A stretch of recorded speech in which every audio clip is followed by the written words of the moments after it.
Hello అండి, అందరికీ దసరా శుభాకాంక్షలు. అందరు పండుగను బాగా జరుపుకున్నారా? నేనైతే అమ్మ వాళ్ళ ఇంటికి వచ్చారండి పండగకి. ఈ విగ్రహం కూడా అమ్మ వాళ్ళ ఇంటి దగ్గర పెట్టారు. అయితే మేము దర్శనం చేసుకుందాం వెళ్ళగానే అమ్మవారిని ఊరేగింపుకు తీసుకెళ్తున్నారట. మీరందరూ కూడా తల్లిని దర్శించుకుంటారని చెప్పేసి ఈ వీడియో అయితే తీశాను.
అందరూ కూడా తల్లిని దర్శించుకున్నారా అండి? ఎంత బాగుందో కదా అమ్మవారు.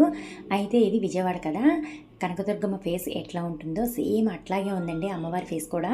ఇంకా అమ్మవారి దర్శనం అయితే అయిపోయిన తర్వాత జమ్మి చెట్టు దగ్గరికి వెళ్ళి అక్కడ కూడా చక్కగా ప్రదక్షిణలు అవి చేసేసి ఇంకా మన గోత్రనామాలు అవన్నీ దాని మీద రాస్తాం కదండి, అవి కూడా దాంట్లో గుచ్చేసి ఇంకా ఇంటికైతే వచ్చేసాము. ఈ వీడియో అయితే ఇక్కడితో అయిపోయింది. వీడియో నచ్చితే ప్లీజ్ సబ్స్క్రైబ్ చేసుకోండి. మరిన్ని వీడియోలతో మళ్ళీ కలుద్దాం.